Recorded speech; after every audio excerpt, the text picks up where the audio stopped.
Everyone, तो कैसे हैं आप सब। आज हम स्टार्ट करते हैं एक नए टॉपिक के साथ जो कि हमारे एनएमएमएस एग्ज़ाम, एनटीएससी एग्ज़ाम या फिर और भी जो कॉम्पिटिटिव एग्ज़ाम होते हैं स्कूल लेवल पे या फिर आगे इन फ्यूचर में 12th के बाद जो एसएससी सीएचएसएल, एसएससी सीजीएल, इन एग्ज़ाम्स में भी ये टॉपिक बहुत इम्पॉर्टेंट रहता है जिसको हम बोलते हैं एनालॉजी। एनालॉजी का मतलब क्या होता है हिंदी में? संबंध स्थापन, यानी कि रिलेशन बनाना। जैसे कि हमें इसके डेफिनेशन से पता चलता है, two words are given, these words are related to each other in some way. यानी कि हमें दो वर्ड्स दिए गए होंगे और ये वर्ड्स एक दूसरे से किसी तरह रिलेट कर रहे होंगे।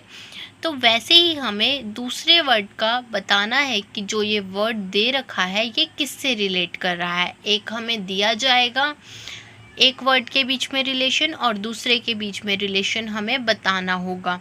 तो इसी को हम क्या कहते हैं? एनालॉजी, मतलब रिलेशन बताना। तो चलिए स्टार्ट करते हैं इसके क्वेश्चन साथ में। तो देखते हैं आप लोग कितने आंसर गैस कर पाते हैं। Let's get started. पहला क्वेश्चन है, क्लॉक टाइम, यानी कि क्लॉक का रिलेशन टाइम से दे रखा है। क्लॉक हमें क्या बताती है? टाइम बताती है। तो थर्मामीटर का रिलेशन किससे होगा? थर्मामीटर हमें क्या बताता है?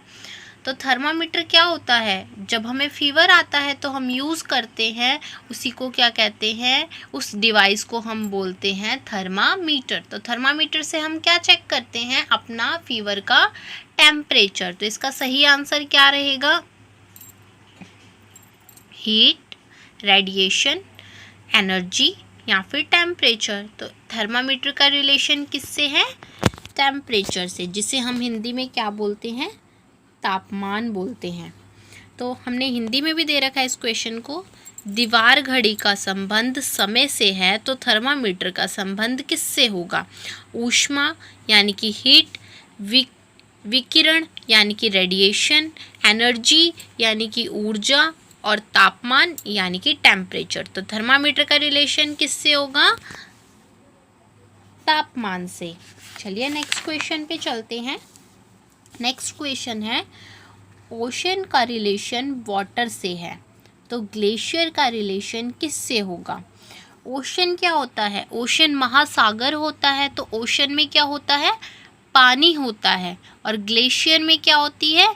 बर्फ होती है, आइस होती है। तो अगर ओशन का रिलेशन वाटर से है तो ग्लेशियर का रिलेशन किससे होगा?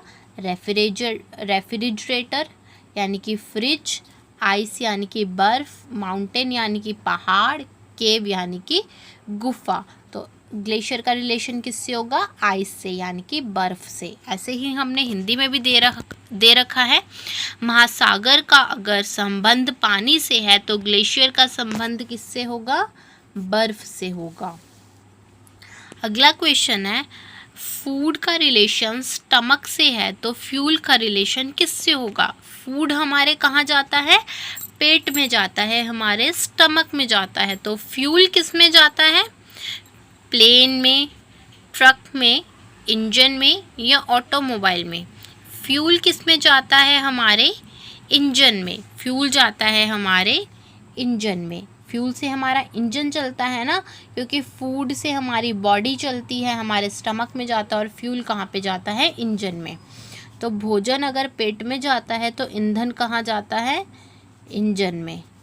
That's it. अगले क्वेश्चन पे चलते हैं।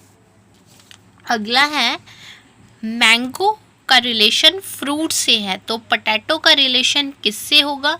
मैंगो क्या है? एक फ्रूट है, और पोटैटो क्या है? एक स्टेम है। यानी कि फ्रूट से है तो पोटैटो का रिलेशन किससे होगा?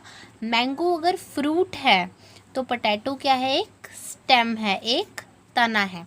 जो फ्रूट होता है, फ्रूट हम ऐसे नहीं बोलेंगे, फल की तरह नहीं लेंगे। फ्रूट भी हमारा, जब भी हम पार्ट्स ऑफ अ प्लांट की बात करते हैं तो फ्रूट भी हमारा पार्ट्स ऑफ प्लांट में आता है और स्टेम भी हमारा पार्ट्स ऑफ प्लांट में आता है। तो इसलिए मैंगो जो है वो पार्ट्स ऑफ प्लांट में फ्रूट के पार्ट में आता है, और जो पोटैटो है वो पार्ट ऑफ प्लांट्स में स्टेम के पार्ट में आता है। That's it. आम अगर फल है तो आलू क्या है? तना है। नेक्स्ट, Na मेटल है तो N क्या है? Na क्या होता है? Na किसकी शॉर्ट फॉर्म है? Na मतलब सोडियम। सोडियम अगर मेटल है तो N यानी कि नाइट्रोजन क्या है? एक गैस है। नाइट्रोजन क्या है? एक गैस है। ठीक है। अगला है 4 का रिलेशन अगर 20 से है तो 11 का रिलेशन किससे होगा? अब यहाँ पे सोचने वाली ये बात है कि रिलेशन कैसे बना। तो पहले हम इसके टेबल से देखते हैं।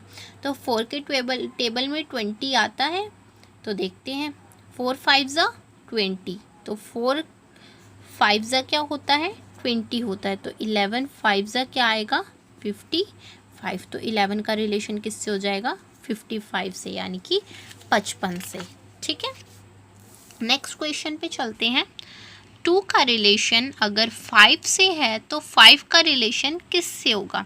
तो हमें साफ साफ दिख रहा है कि 2 के टेबल में 5 कहीं भी नहीं आता। ठीक है। तो इसके लिए हम एक चीज़ कर सकते हैं, 2 2 ज़ा क्या होता है? 4 होता है, और जब हम इसमें +1 करते हैं तो ये क्या हो जाता है?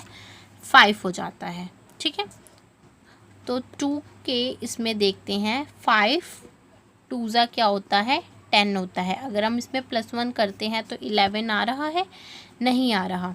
तो हम क्या कर सकते हैं? 5 2 ज़ा 10 +2 कर सकते हैं इसमें। जब हम इसमें +2 करेंगे तो हमारे पास आंसर क्या आ जाएगा? 12 आंसर आ जाएगा। यानी कि हमने इसमें मल्टीप्लाई 2 से करा और +1 कर दिया। ऐसे ही हम 5 में मल्टीप्लाई 2 से करेंगे और +2 कर देंगे। जैसे कि हम मिसिंग नंबर में भी देखते हैं, वैसे ही एनालॉजी में भी, नंबर एनालॉजी में ऐसे ही रिलेशन बनते हैं, जो कि आपके टेबल से बनते हैं, स्क्वायर से बनते हैं, क्यूब से बनते हैं। ठीक है। आगे हम बात करते हैं, इंडिया का रिलेशन टाइगर से है तो नेपाल का रिलेशन किससे होगा? हम सबको पता है कि जो टाइगर है हमारा क्या है? राष्ट्रीय पशु है, यानी कि हमारा नेशनल एनिमल है। तो अगर इंडिया का नेशनल एनिमल टाइगर है तो नेपाल का नेशनल एनिमल क्या है? तो जो नेपाल का नेशनल एनिमल है वो है काऊ। क्या है? काऊ। भारत का राष्ट्रीय पशु बाघ है और नेपाल का राष्ट्रीय पशु गाय है। ठीक है। आगे बात करते हैं, डेमोक्रेसी का रिलेशन इंडिया से है तो कम्युनिज्म का रिलेशन किससे होगा? यानी कि इंडिया में क्या है? डेमोक्रेसी है, यानी कि लोकतंत्र है। कहाँ पे? भारत में। यानी कि हम अपना जो नेता है वो वोट के थ्रू चूज़ कर सकते हैं। तो कम्युनिज्म यानी कि वहाँ पे एक ही पार्टी की सरकार है। वो कौन सी कंट्री है? चाइना। चाइना में कम्युनिज्म है, यानी कि साम्यवाद है, और भारत में क्या है? लोकतंत्र यानी कि डेमोक्रेसी है। ठीक है। नेक्स्ट क्वेश्चन पे चलते हैं। क्वेश्चन है हमारा, वो अल्फ़ा न्यूमेरिक सीरीज़ का एनालॉजी है, यानी कि ये अल्फ़ाबेट एनालॉजी है। तो अगर ACD का रिलेशन BDE से है तो FHI का रिलेशन किससे होगा? तो हम इसमें लॉजिक लगाते हैं कि क्या लॉजिक लग सकता है। ऐसे हम देखते हैं कि A के बाद क्या आता है? B आता है, C के बाद क्या आता है? D आता है, और D के बाद क्या आता है? E आता है। ऐसे ही F के बाद क्या आएगा? G आएगा, H के बाद क्या आएगा? I आएगा, और I के बाद क्या आता है? J आता है। तो इसका राइट आंसर क्या हो जाएगा? GHJ, GIJ। इसका राइट आंसर क्या होगा? GIJ। हमें इसमें लॉजिक लगाने होते हैं, थोड़े से यही लॉजिक बार बार रिपीट होते हैं। तो मैं इसकी एक लाइव क्लास भी लूँगी जिसमें हम रीजनिंग की ट्रिक्स सीखेंगे और एक पॉसिबल लॉजिक सीखेंगे कि किस में क्या लॉजिक लग सकता है। ठीक है। तो चलिए नेक्स्ट क्वेश्चन पे आते हैं। सर्कल का रिलेशन सर्कमफ्रेंस से है तो स्क्वायर का रिलेशन किससे होगा? यानी कि जो सर्कमफ्रेंस होता है, जो सर्कल होता है, उसकी जो बाउंड्री होती है उसे क्या कहते हैं? सर्कमफ्रेंस कहते हैं। यानी कि सर्कल कुछ ऐसा होता है, तो जो ये बाउंड्री है इसे क्या कहा जाता है? सर्कमफ्रेंस कहा जाता है। तो जो स्क्वायर है इसकी बाउंड्री को क्या कहा जाता है?